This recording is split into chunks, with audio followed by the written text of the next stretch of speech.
Hey there, and welcome back to my guide series. I hope you're all doing well today. So, just as a reminder, in case this is your first of my guides that you're seeing, this is intended primarily for folks who are playing at the highest difficulty in the game, which is Covenant 25, ideally with win streaks, attempting to kind of push the boundaries of what the possibilities are in the game. And you want to kill the new boss in the DLC, the last Divinity, every single time. So essentially, it's C25 with Divine Victory win streaking.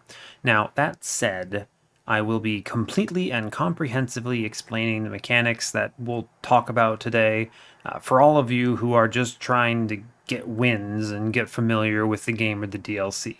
Everything I cover here is also perfectly valid for filling out your logbook. So if you're just trying to get those crowns and you don't really care about win streaks, these strategies that we talk about here will help you do that. So hopefully there's some value in it for not only the top end veteran game player with like 1,000+ hours, but also for the folks who are just picking up the first time and giving the higher difficulties a go. So that said, briefly just kind of give you a recap of what we covered in our previous guide in this series. I talked a lot about packed shards. I will mention briefly that I think watching that video first will be really helpful for understanding some of the things I talk about here. There are a few points where that'll come up in this particular video, and I'm not going to I'm not going to go back over all of those and recap the massive shard thresholds and things. I think it's going to be really useful. I don't think it's a quote unquote prerequisite necessarily to understand what's going on here, but you'll get a lot more value as long as you've watched both at some point. So if you want to kind of finish this one and then go back, that's totally fine too.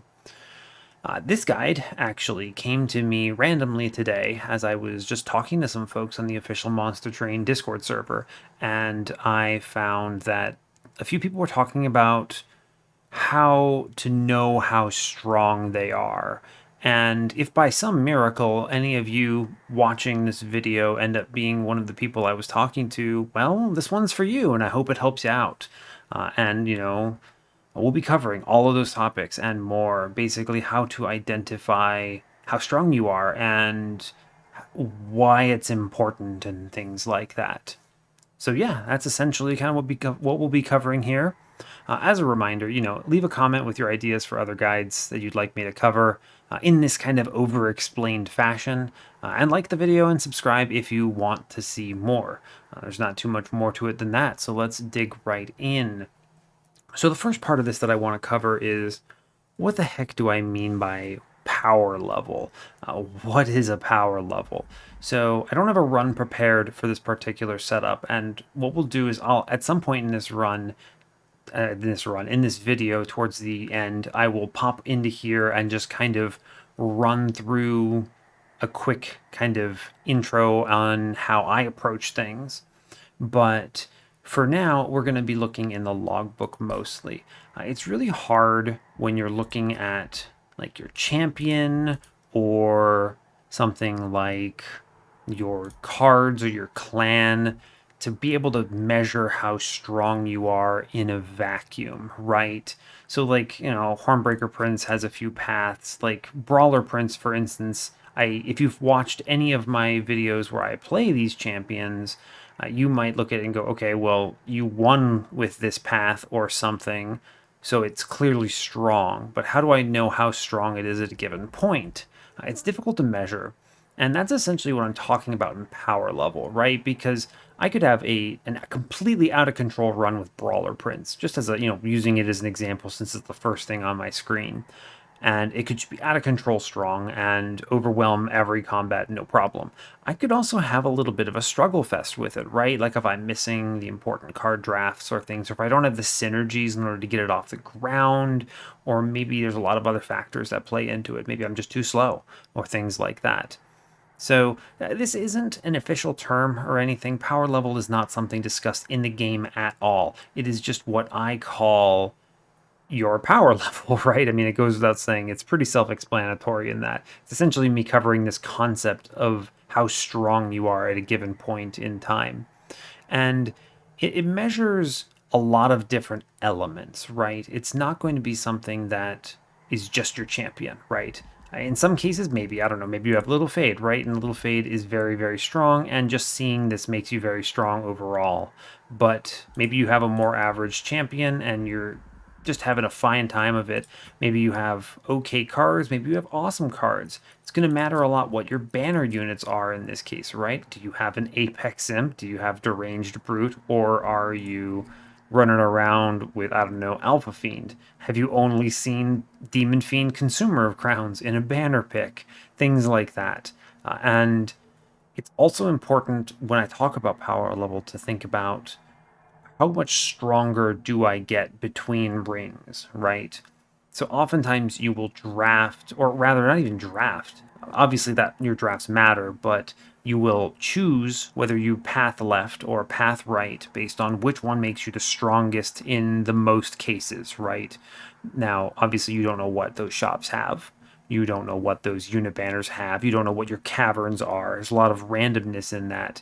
But you still have a lot of information, and you can make good statistical arguments about, okay, if I see these things, or at least one of these few things, I should get this much stronger roughly. And you can have low rolls and high rolls, of course. And you kind of want to play into that, right? How many high rolls are there? How many low rolls are there? There's a lot of elements to this that play into your power level and its growth throughout your run. And then sometimes, you'll just hit in the beginning. You'll get something crazy and you'll be out of control strong in the beginning. And at that point, you just need to answer your outs. You need to handle the ways you lose, and that's it. And just remove everything else. And sometimes you're going to have struggle fests of runs that feel weak early on, or maybe they're just fine early on, but there's something that you're waiting on a payout for, an event like Dante or something, where you have a ridiculously strong unit kind of in the wings ready to pop out, but you need to survive the combats to get there. Spike Driver Colony, we're looking at them right here. It's another great example of this, right? It's something that can start very weak and then pop off very quickly once you get it to a critical mass. So there's a lot of factors here. There's a lot of stuff to consider. One thing I will address is kind of all of the metrics that I talk about and think about when I talk about power level. And a lot of them come from things in here, artifacts. So, the first metric that I think is really important for your power level is how many cards are you drawing per turn, and what is your overall deck size? This is essentially boiling down to how many turns does it take to draw through your entire deck. And it also represents an important metric in power measuring your power level, which is what is the likelihood that you see a certain quote unquote answer card to a given problem in time to actually do something for that problem, right? We'll cover this in more detail, but that is a big part of it. Maybe you have one answer to a particular problem in your deck. You have 30 cards in your deck, and you only draw 5 cards. Rough, right? You're going to need to get pretty lucky there. Additionally, going back to the units for a minute, how many draw priority units do you have? Also, important to understand what is draw priority, right? So, if it comes from a banner or if it comes from the Hef or Dante clan events, then it has draw priority. And so it's down how many of these do you have, right? Because maybe you need to rely on seeing one in time. A good example of this is, let's say you have strong backline management in Titan Sentry here, right? He gets hit, he has Endless, he gives Frostbite to the floor, he kills stuff, feels great. You really want him down soon, right? But if you have, I don't know, 4 banner units in your deck, the way that works is you draw them in order and you can get into situations where you see Titan Sentry on turn 4, right? That's the worst case. What happens to you then? Do you lose? Do you die? Do you just take some damage? There's a lot of things that go into that. Next step is how upgraded are your cards, right? So, having this Titan Sentry is great, but if it's just no upgrades, that only does so much, right? It's going to run out on the later combats where you have to answer those backline units for 8 rounds in the case of Seraph, right? Whereas, in the early combats, it has 35 life, it's fine. So how upgraded your deck is matters a lot, right? You hit Endless and plus 25 on this Titan Sentry early on in ring 2 or something. It's just going to carry you through ring 3, right? It's solo kills Talos or Daedalus, and then essentially carries you ring 4 as well because those bosses aren't that strong. And you replay it every floor. So like that is a good measure of your power level. How many of the upgrades that matter have you hit? So, and how much of that density is throughout your deck, right? So if you have spells like, we go over here to just talk about Stygian for a moment. So you have Helical Crystallis, a very good early game spell. Just slamming this at 2 Ember for 25 twice is it's fine. It's okay, but that doesn't scale very well into the mid game. And so if you take like a -1 and a +10 in it, suddenly it becomes a lot better, right? 1 Ember for 70. And if you have a little splash of spell weakness, you can get through a large part of the game on this card. And maybe you have a couple of them or something. It's even more important with cards like Ice Storm. Some cards are extremely upgrade dependent, right? And this thing needs magic power or else it sucks, frankly, right? So things like that matter. This also leads into the next one. Ultimately, how fast does your deck reach a point where it's clearing all floors comfortably, right? This is your speed, right? Your setup speed. One of the reasons why, if you've watched any of my other videos, one of the reasons why Primordium is such a good champion, it's not just because of the things it does. Obviously, that matters, but it's the fact that it does it so fast. The strongest path, or one of the strongest paths, aggressive edible, it just gives you a humongous injection of attack stat in 3 turns. That's very fast setup, right? And at that point, I mean, it's a bonus 120 damage into your sweeper, into your multi-striker, into your insert unit here, and it can just carry you hard because of that. Also, superfood, right? If you get something really awesome on turn 1, like, I don't know, Furnace Tap, with maybe, I don't know, Void Binding, you just slam it into this thing and you feed that to your whatever your carry unit is, and it will do 1,000,000 damage by turn 3 and just blast everything. So the speed that you set up is really important. And you'll notice in a lot of cases when I'm talking about like strength of a unit or a card or a spell, it's about how much of an impact it has right away, right? And one of the nice things about spells is usually they're very front loaded. Most spells are really good about this, but there are some examples of things that are not. Like a good example is Ancient Synergy, very front loaded. You just take this, you put some -1s in it, you just slam this into a unit, that's doing like 120 damage or something in the average spell deck. Very good. Some bad cards, however. Let's head over here to Melting and look into 3 costs. Memento Mori. This is extremely slow, right? If you draw this on turn 1 before any of your units have died, it does literally 0 damage for 3 Ember. Terrible. And, it can potentially scale to like 300 damage eventually. But at that point, your units have probably scaled up to that point too. So what the hell is this doing? So you can kind of measure the strength and the speed of a deck as a measure of its power level. That's important. And then the last part that I'll mention is how your deck responds to impending threats, right? Because you might not know offhand. You probably should at some point figure out what the upcoming combats are, the options that you can run into, things like that. Maybe you have a curse combat coming up, right? So, think examples, that Curse Fell is on the horizon. How are you responding to that, right? Do you have 3 Ember cost units? Like, I don't know, if I go over here to Wormkin and I just scroll all the way to the right and you see First of Kin. If I'm running like multiple First of Kins, what's my plan to handle that 2 cost curse that Fell puts in my hand on turn 1? Am I just eating that damage and clogging my draws here? How am I handling the curse units that spawn? You can just get bogged down and slammed by those kinds of combats if you're not thinking about it. So knowing your impending threats and what you're weak to is another important part of it. And that overall is power level. There's a lot there. We'll be covering most of this in a lot more detail. I'll try to go a little bit quicker because I realize I've already talked for 15 minutes and we're only at this part. So that's kind of that. Obviously, I've already kind of hit on why all of this matters because it determines your overall strategy, right? If you're looking at the DLC, you know about pack shards, and in the pack shard mechanic, you need to understand, okay, how strong am I right now? Can I take these shards right now because I get value out of it? And one, how much more dangerous does that make the coming combats? And two, how much more powerful does that make me, right? Putting something like intrinsic in a spell is really good for potentially down the road, or it's really good for one turn, but maybe it doesn't add a lot of power.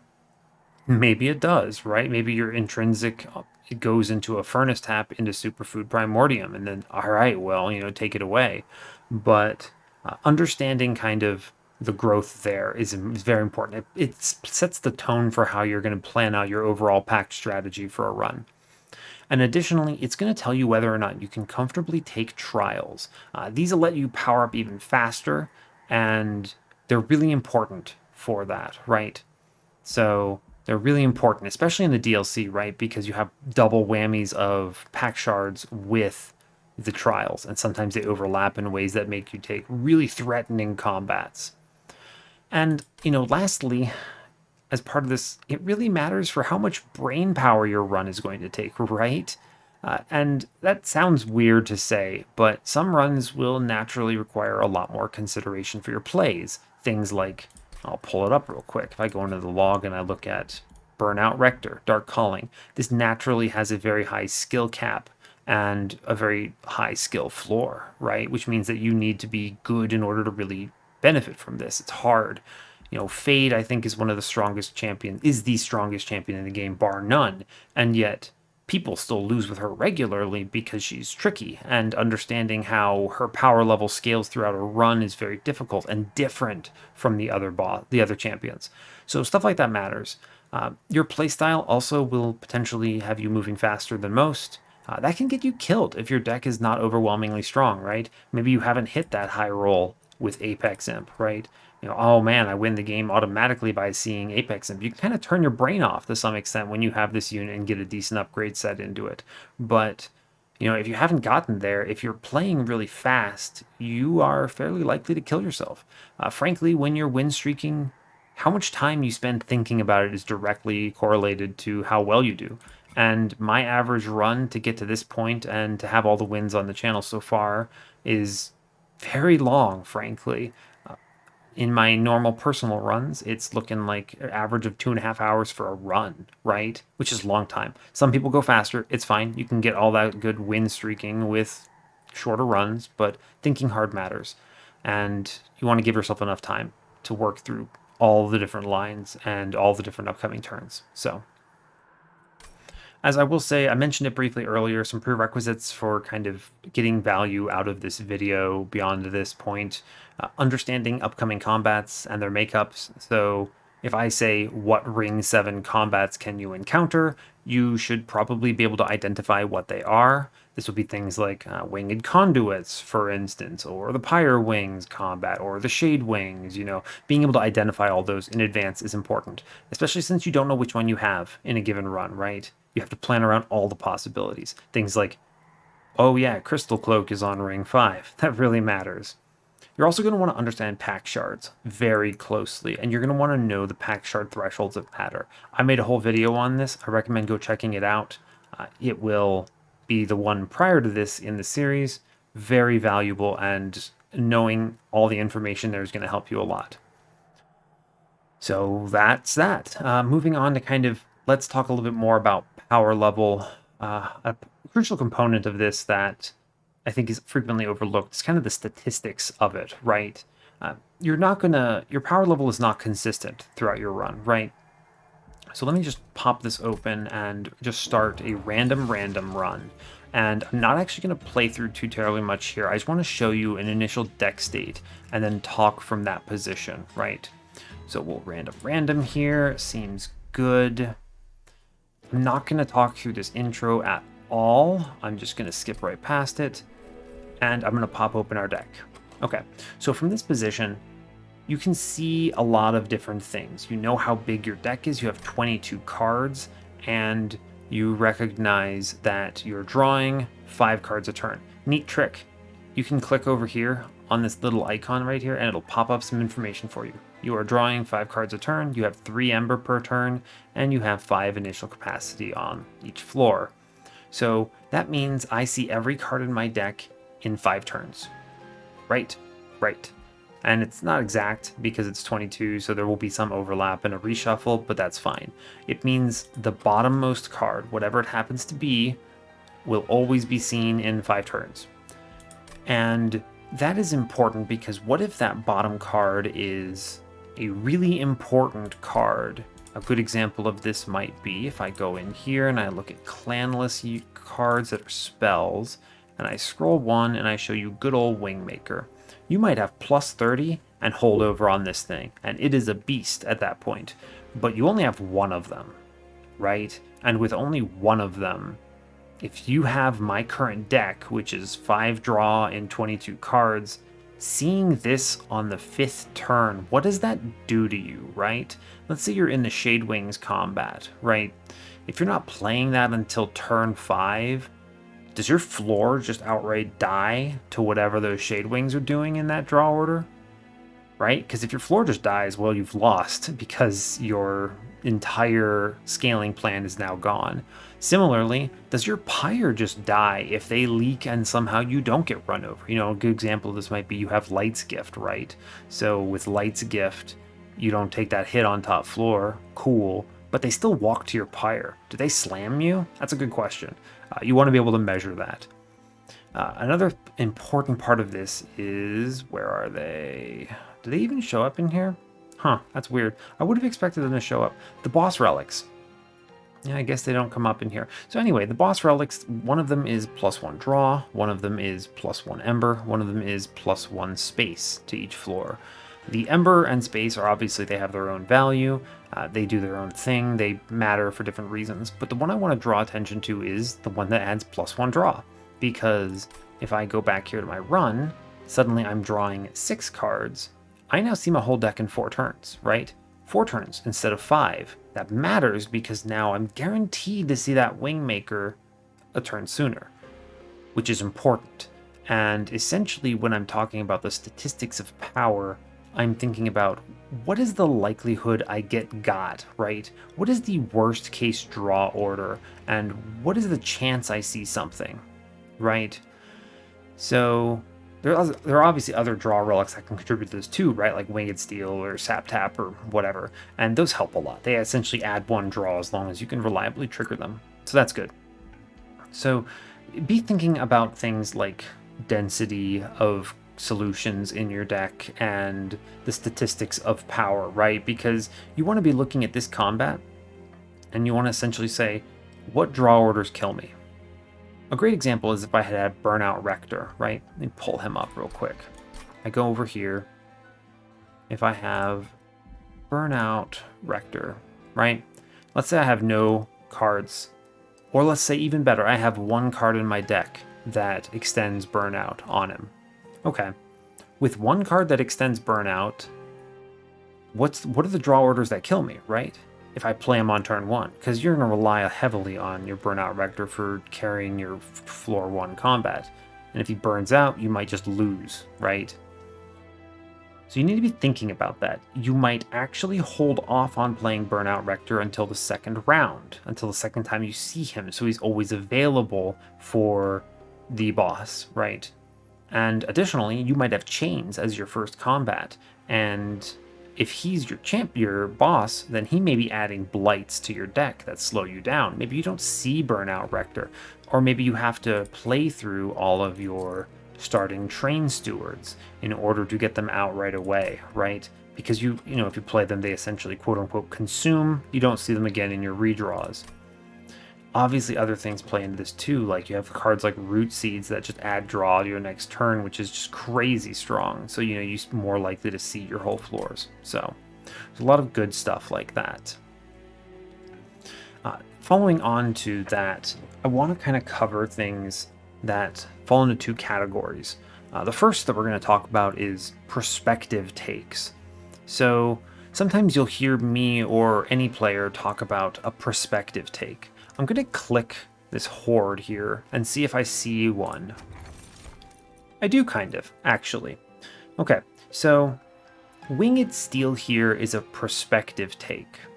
And you might ask, why is that, right? Well, when I say prospective take, essentially what I mean is that it's a card draft or a relic pickup that doesn't serve an immediate purpose, but will bring you value later. And Winged Steel obviously does something right away. Great. So when you play your 3rd card of the turn, draw 1. But the problem is you're sitting on 3 Ember, and all your stuff costs 1, right? I mean, there's obviously some exceptions, but I also have things that cost 2. But on an average, my deck costs 1. So if I play 3 cards on a turn, then, well, I draw a card I can't play. Is that card important? Maybe it is. Maybe it screws me. Is that card not important? Maybe it draws me through my deck faster.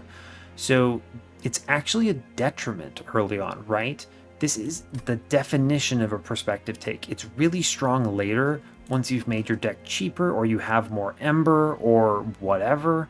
It's very good later, extremely good later. It's draw relic, right? That's so good, but it's actually potentially hurtful in the short term because it doesn't really do much and it might even betray you, right? By drawing you into things you can't play.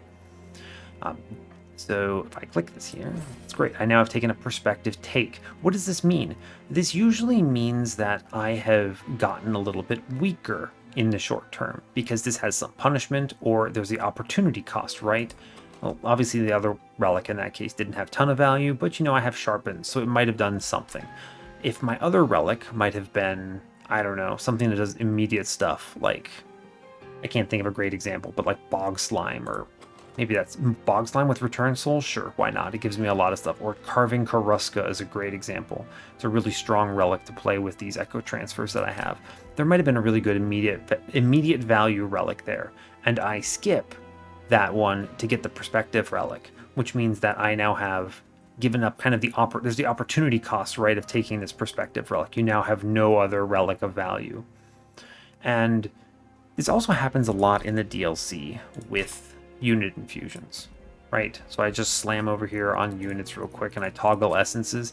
Sometimes you will get to a point where you take units specifically for their infusions, right? I might take, where is he? Alpha Fiend, right? He's a great infusion into like a sweeper or something. I might take him, and then he is actively a detriment to my run, right? Because he's screwing up my draw order because now he's a draw priority unit. And that means he's cluttered things and he's made it harder for me to win in the short term. I am now weaker for having taken this, even if later I'll get stronger. And if we just briefly look at kind of like, all right, so this run wouldn't have punished you for it, right? But I don't know, maybe you got something here that you really wanted to infuse into another unit. Like, I don't know, you saw like a Pyre Chomper or something. It wouldn't happen in this run because of the comp, but like, bear with me here. There's some examples of things that could work. Like you see Transcendent here, you want to infuse something in. Example, you see Transcendent here, and you want to infuse something into it that you drafted. Well, you have to wait 2 rings before you can do that. And you have to ask yourself, does it punish me to have this card in my deck that I can't get the infusion into for those 2 rings? There's obviously cases where this would be a bigger problem, like in the Alpha Fiend case. Let's say I drafted him here or something, and obviously I'm not even Alpha Fiend capable here, but whatever. And then let's say there were no temples until ring 4 or something. It could happen. So you get no temples until ring 4. Does it kill me to have Alpha Fiend just chilling in my deck for 3 rings before I infuse him into my big important unit? Maybe. Maybe. You're going to be taking a power hit with these perspective takes, right? They're important. An extremely good example of this, and one of my favorites, is a very strong card called Perils of Production. I should be able to find it right here. Yeah. Perils of Production is insane. This card's great because it is a complete enabler for the entire Ember Drain archetype once you get holdover on it, right? It just provides you with Ember, and a lot of it, and Rage, which is good. And you don't care about the Ember Drain because you're specifically using this every turn so that you can play other stuff that says Ember Drain, like Void Binding or Furnace Tap or Immortal Trait. Just slam these into your units, right? And it's so much value. So this is a great example of a perspective take. It's a really tempting one because depending on your comp, you might have Plinks, right? And if you have Plinks and maybe you're not even superfood yet, right? Maybe you have a Stalwart Snack Start or something like that, or even Aggressive Edible. So it's very perspective because 1, you don't know if you'll see superfood, and 2, you don't have a good morsel plan. And the reason why morsels matter is because you could play Perils of Production on a morsel to get some Ember on a random turn to maybe pump up like a Prismal Dust or something. But maybe you don't have any trash units that just die like that, like imps or peril or morsels or whatever. And in that case, this card gets drawn and essentially does nothing. It's like, are you really going to pay 2 Ember Drain, which is essentially 3 Ember over your next 2 turns in exchange for Rage 3? Basically giving up 3 Ember later for 3 Ember now and like a little bit of Rage. That's not a lot of value, right? Especially for a card draw. This is very Prospective, and sometimes you'll draft it and you'll be like, well, it didn't end up panning out. But if it did, it would have been valuable. That's a perfect example of a Prospective take that you might grab early in order to kind of power into a big strategy later. And you need to be able to measure how strong you are in order to understand whether you can take these Prospective takes and do well, right, and succeed. So the flip side to a Prospective take, and the next one we'll be talking about, is a short-term take. I don't have one in this run, but I'll show you my favorite one. Advanced Prototype. Advanced Prototype is the spitting image of a immediate short-term take. The idea here is that you want to rely on this thing to be extremely powerful right now. And that means right now is in like ring 1, ring 2, and it's going to fall off later, right? Because even with Advanced Prototype, you're probably removing your Train Stewards, usually.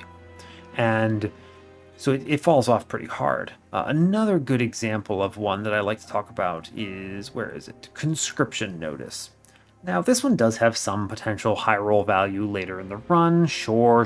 I'm not going to get into the nuances of that, but the real strength of this is when you see it on ring 1, right? Because it just gives you an upgraded banner unit that just slams the early rings, and it's very hard to lose to the Divinity, or rather to Talos and Daedalus, when you have a Conscription Notice unit on top of whatever else you're doing, right? It's just so good. And there's some really good hits here.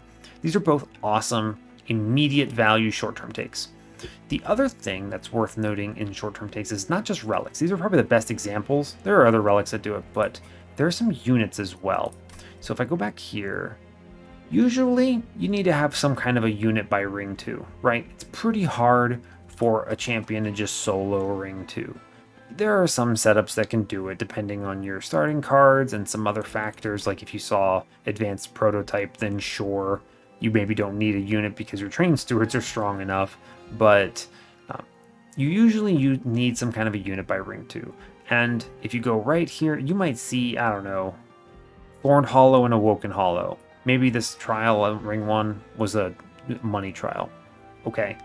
You're probably gonna need to take one of those units. It's not great, right? I don't have any regen or healing. I have root seeds, not ideal. You might just take that Awoken Hollow for now, and you're taking that because that is a short-term take. You might slap a +10 on it or a +25 just to survive whatever this combat is, and it's just gonna do fine, and you'll probably survive Daedalus with that thing. And then you're basically banking on finding something elsewhere, either from Daedalus itself or from rings 3 and 4 in order to get stronger and find an actual line that wins. And then you're just going to remove that Awoken Hollow friend when you have that answer and you no longer need it. Another time this comes in handy for me is there's some times where I'll fight Daedalus and he gives me a unit that helps me out, right? Maybe I have a really strong unit walking into Daedalus, but I only have one of them, and my strategy revolves around eventually duping it, right? Well, in this particular run, I see a dupe on ring 5, right? That means maybe I take a unit from Daedalus that I stick in front of my currently strong thing just to survive ring 4, because, I don't know, maybe I have over 50 pack shards and Pyre Master is really terrifying. Then I might take the immediate value take to survive ring 4, dupe my guy, and then as soon as I can reasonably do it, go to like an unstable vortex or something, and then remove that early take that just got me through the rings. So that is another example of it. You can always remove these things later. If it's a card, as you kind of jump in power by other means, this could be with an infusion, right? This could be with, maybe you just infuse it away. This could be with the removal. Maybe you dupe and you get your bigger unit back and in multiples, in which case you don't need whatever that other thing was.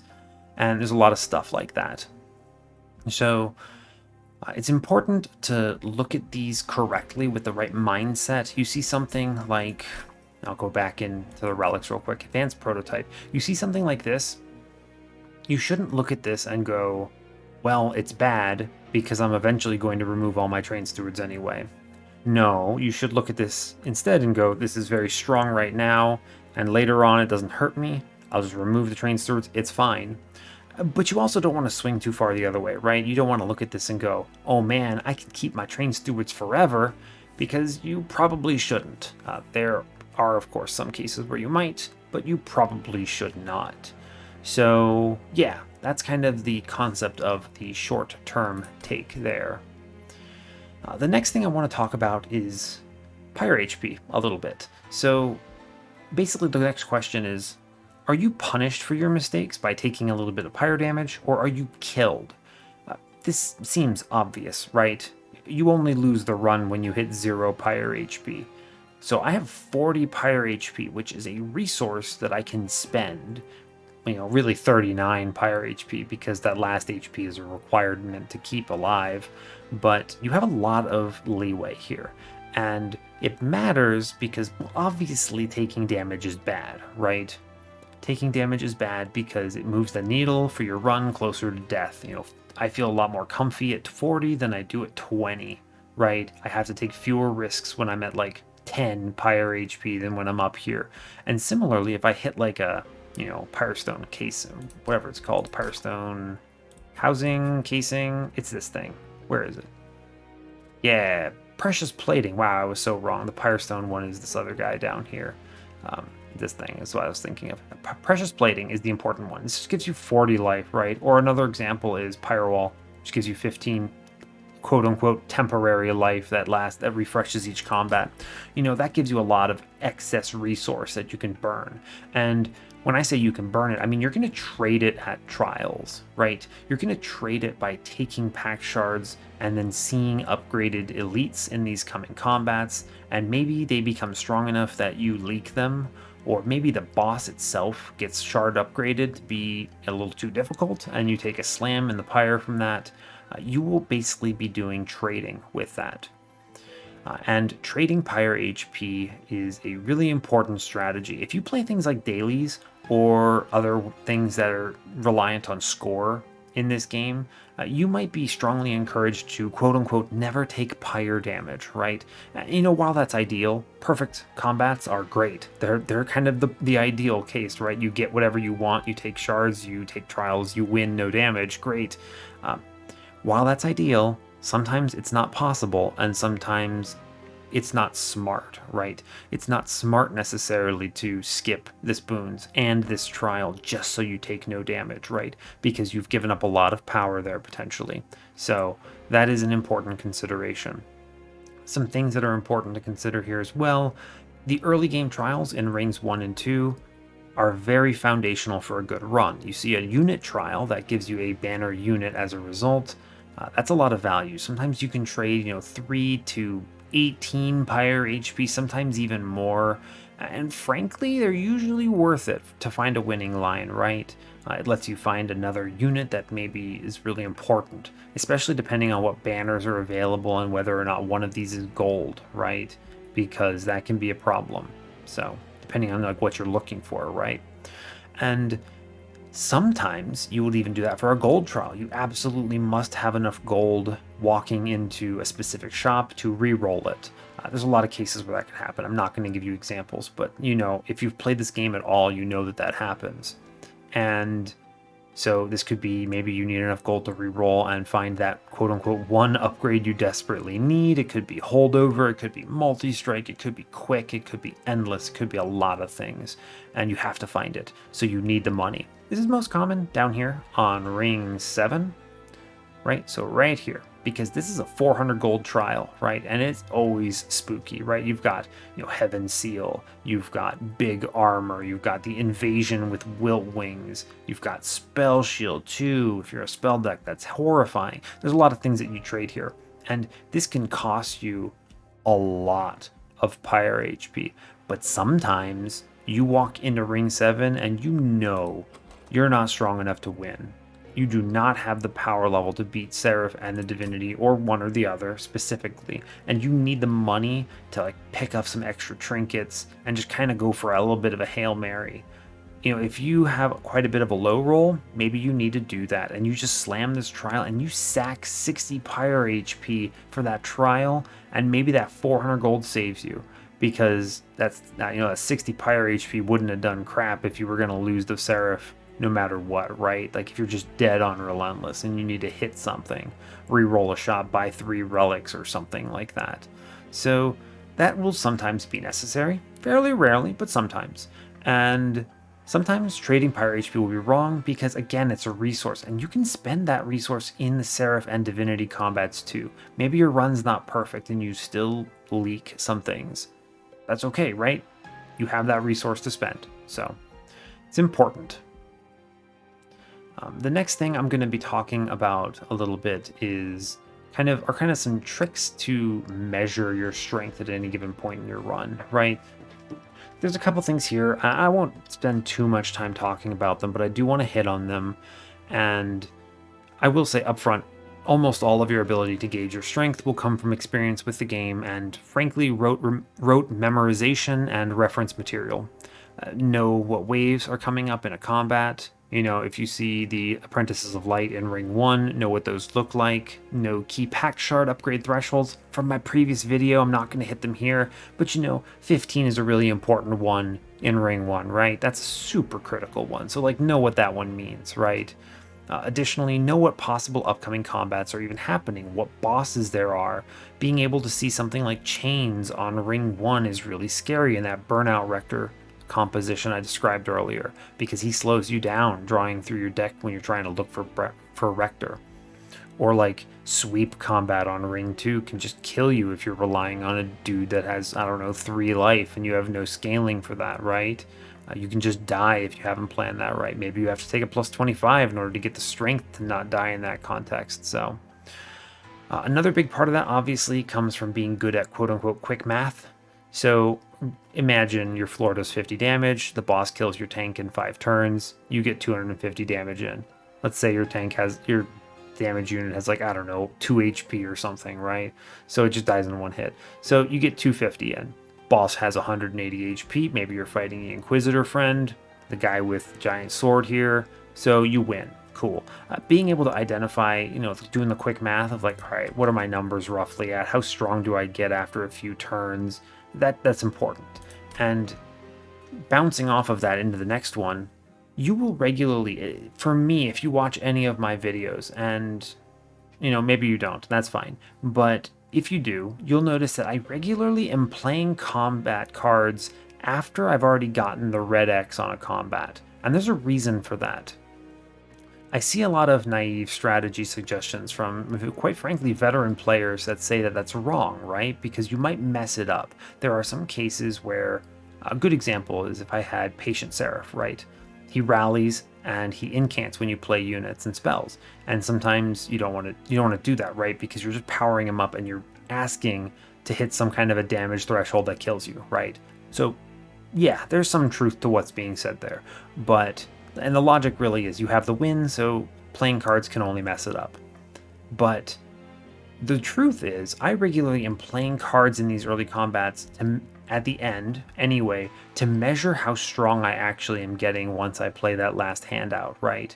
I can say, okay, what is my final scaling number? And I maybe look at it and I say, all right, I'm hitting my back line at 250, right? With multi-strike and some other factors. And if I hit 250, what does that mean for my next combat? Do I win the next combat? That tells me, do I need to play it cool and not take shard upgrades? Or am I so overwhelmingly strong that I just don't care, right? If I'm doing 250 damage out of Ring 2 into Daedalus, I could take as much as I want here because Daedalus stands no chance. If I'm doing 10 damage, I need to play it cool and maybe take no upgrades, right? No shards, make Daedalus as weak as possible. So that's really important. I recommend doing that in cases where it isn't going to hurt you. Obviously, spend some time thinking if it is going to hurt you, but play cards. Play all your cards. Try to see how strong you are. Get a good feel for that. It gives you a lot of information on your specific run. Additionally, identify what your deck sucks against. A good example of this is On, Arcus or Fel, you might see curses, right? Those matter, right? So, or you might see purifiers on ring 7, and you don't even know if they're going to come up, right? They just slam your deck with curses and really thick lads that you have to somehow survive through.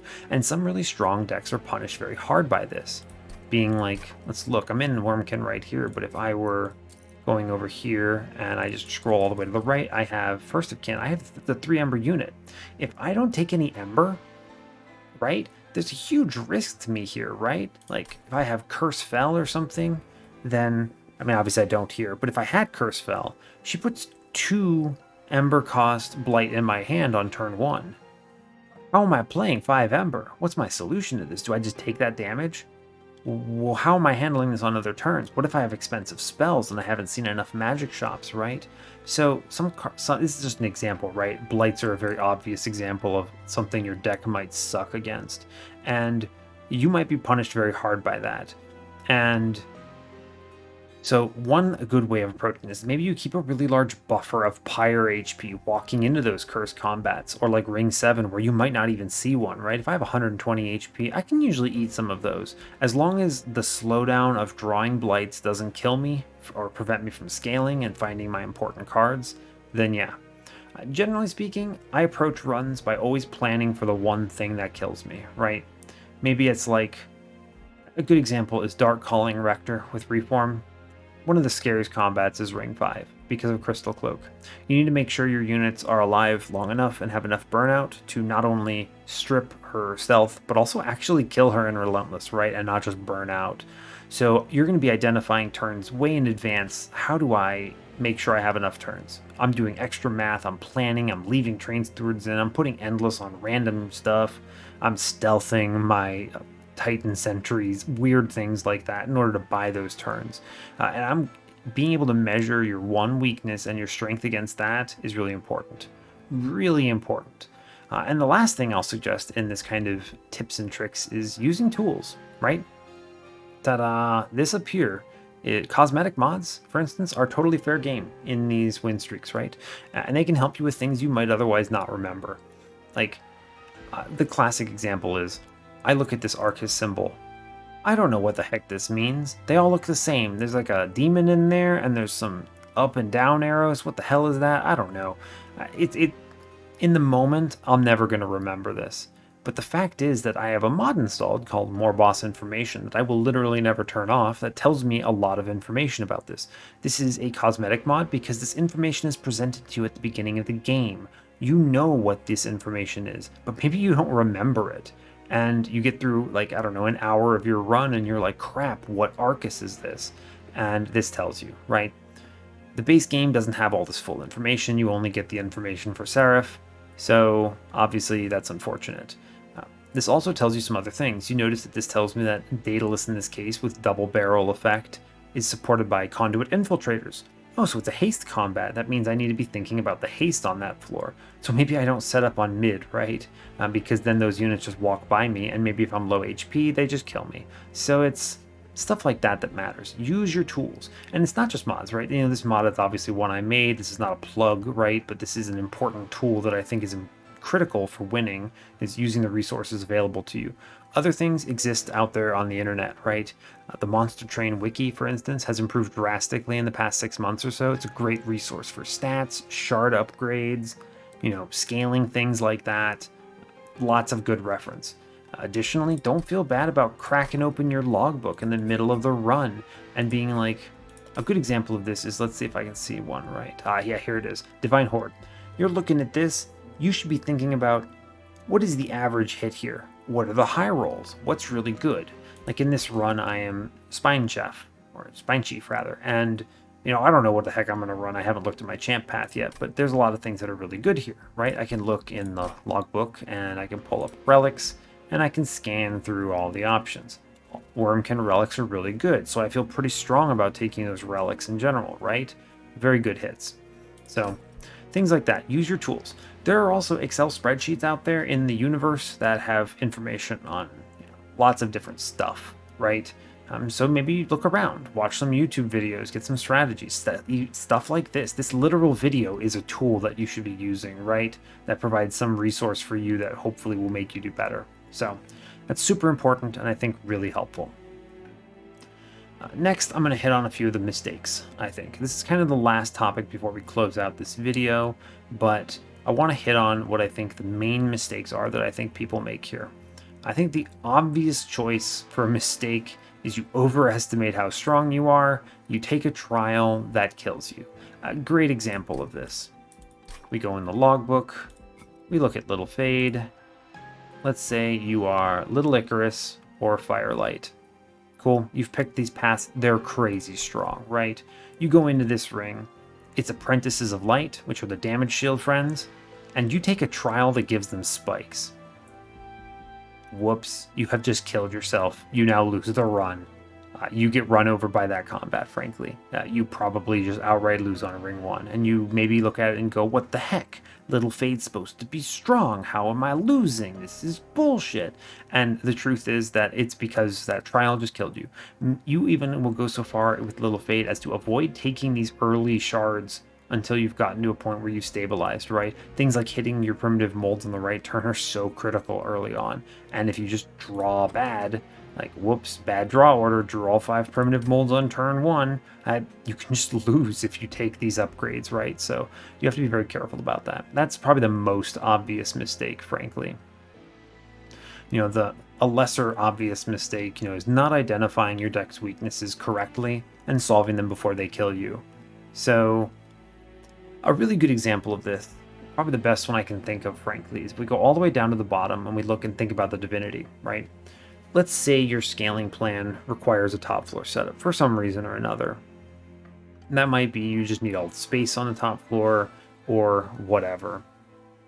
I don't know. There could be a lot of things. Maybe you have Light's Gift and you're relying on that to not die to the waves or something. Cool. So you have some reason for setting up top floor.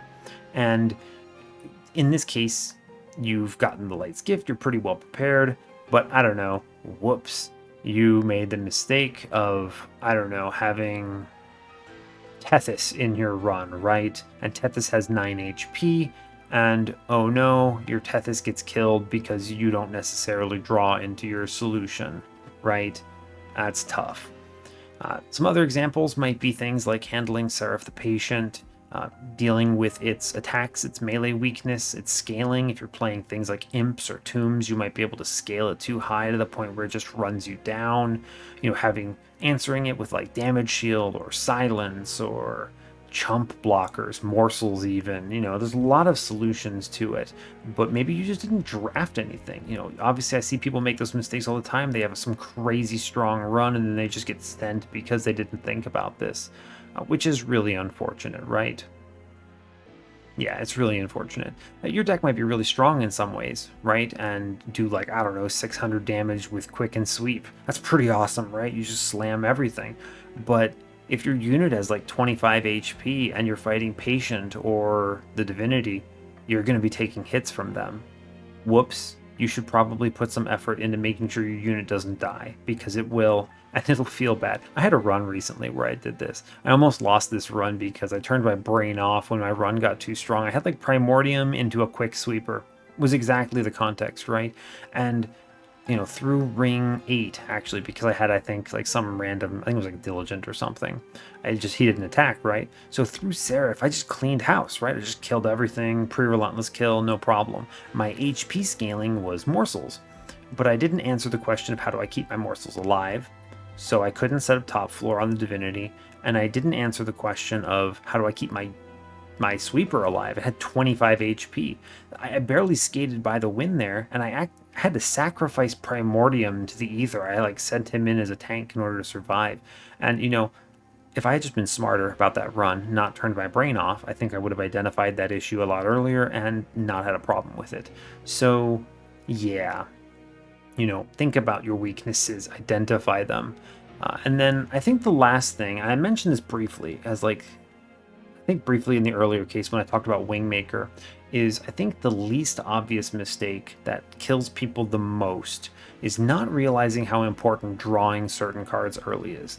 This goes back to the concept of how many cards am I drawing versus how big my deck is. And so, like, maybe you have all the answers. Maybe you have your solution for keeping Tethys alive on top floor Divinity, and it's called Frenzied Swarm with Holdover. Sounds great, right? That's awesome. I mean, it answers it. But maybe I don't necessarily see it and draw one, right? I have one card in my deck that answers this problem, and I have, I don't know, 18 cards in my deck. I draw 6 a turn. That's 3 turns. Do I lose if I lose Tethys, right? And you need to answer that. Maybe instead of putting a -1 in that whatchamacallit, Frenzied Swarm, instead I go to one of these temples and I put Intrinsic on it, and I just sacrifice 1 ember per turn, right? In order to guarantee that I see it on turn 1. Helps a lot. You know, this well-placed Intrinsic will save your run here. Alternatively, maybe you have things like Lost Luggage, or your deck is just like 10 cards, right? And your deck's just thin enough that you find the answer consistently enough.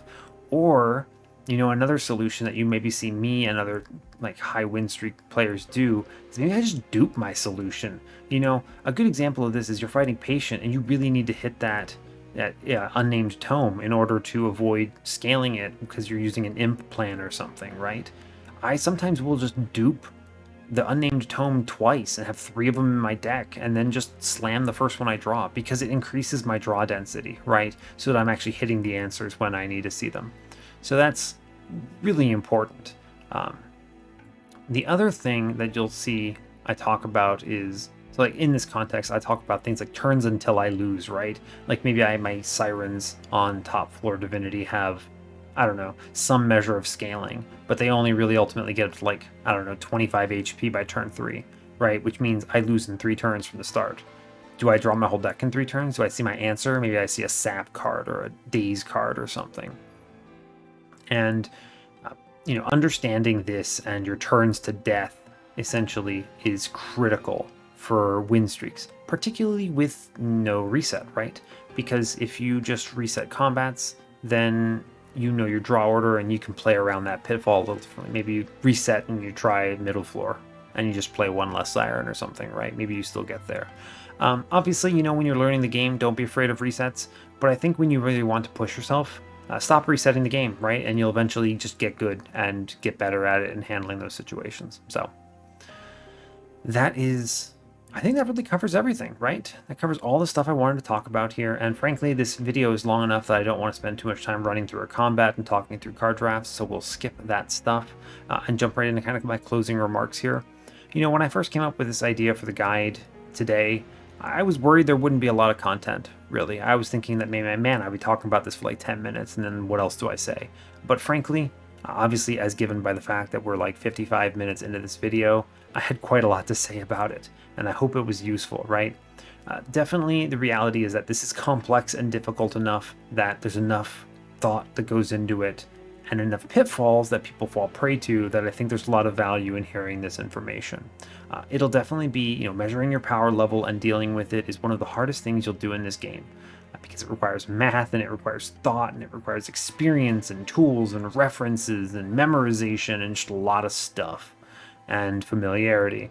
So you won't always be right, but you know, if you have enough information and you think enough, you'll only get better at it, and that's really what matters. And so hopefully some of the tricks that I've talked about here and some of the pitfalls I've brought up will be useful to you so that you don't make these mistakes going forward. And that's all I've got for you, frankly. So I'll leave it here. And yeah, as always, you know, if there's an elusive topic you'd like me to talk about in one of my future guides, let me know in a comment. Thanks a lot for watching. I always appreciate your time, and stay tuned for what's next, folks. Take care.